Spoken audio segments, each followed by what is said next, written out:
నాలుగు మాటలు మాట్లాడడం నా అదృష్టంగా భావిస్తున్నాను. ఏవిఆర్ విజ్ఞాన కేంద్రం నుంచి మనం నేర్చుకోవాల్సింది ఏంటంటే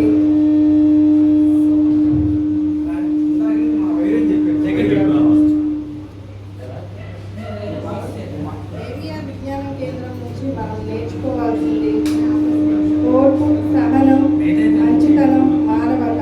మెయిన్ మానవత గురించి మనం దీని గురించి మాట్లాడుకోవాలి.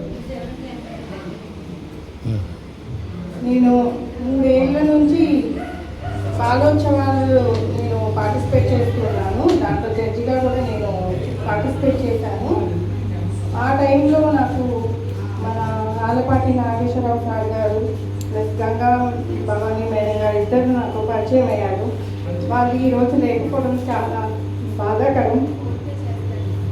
నన్ను ఫస్ట్ కన్న కూతురులాగా చూస్తున్నారు మన ఆలపాటి నాగేశ్వరరావు సార్ గారు.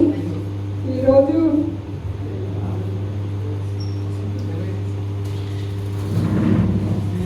ఫస్ట్ నన్ను చూడగానే ఆయన సార్ గారు నువ్వు నా బిడ్డ లాగే ఉన్నావమ్మా అని నన్ను ఆశీర్వదించడం జరిగింది. నేను అది ఎప్పటికీ మర్చిపోలేను. అలాగే నేను ఒక సాంగ్ పాడుతున్నప్పుడు కూడా ఆ రాగం చూసి అబ్బా శబాష్ బిడ్డ అన్నట్టుగా మాట్లాడారు. నాకు మా నాన్నగారే గుర్తొచ్చారు. ఇంత మంచి కార్యక్రమానికి నన్ను కూడా ఆహ్వానించి దీంట్లో ఒక కమిటీ మెంబర్గా నన్ను సభ్యురాలుగా చేర్చుకున్నందుకు నాకు చాలా ఆనందదాయకంగా ఉంది. ఇలాగే మంచి మంచి సేవలు ముందు భవిష్యత్తు తరానికి మనము మంచి మంచి సేవలు చేయాలని నా ద్వారా కూడా నేను సేవలు చేస్తాను. మా కుటుంబం కూడా మా వారి సపోర్టుతో నాకు నిజంగా చెప్పాలంటే నాకు వెన్నుముకగా మా వారి ద్వారానే నేను ఈ సేవలు కార్యక్రమాలు నేర్చుకోవడం జరిగిందండి. అంతకుముందు నేను ఇంట్లో ఒక ఇల్లాలుగా మాత్రమే ఉన్నాను.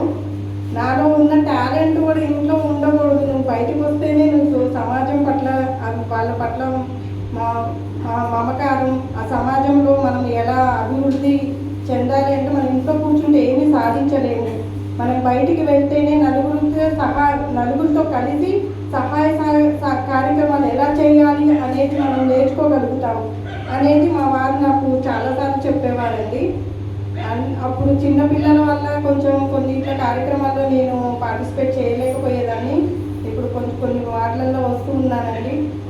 మొదట నాకు పరిచయం అయింది ఐడ్వా అనే ఒక కార్యక్రమం ద్వారా. మేము ఫస్ట్ స్టార్టింగ్లో మేము ఈ ఐడ్వాలో జాయిన్ అవ్వడం జరిగిందండి. అప్పుడు మేడం గారు విజయలక్ష్మి మేడం గారు మాకు బాగా పరిచయం అండి.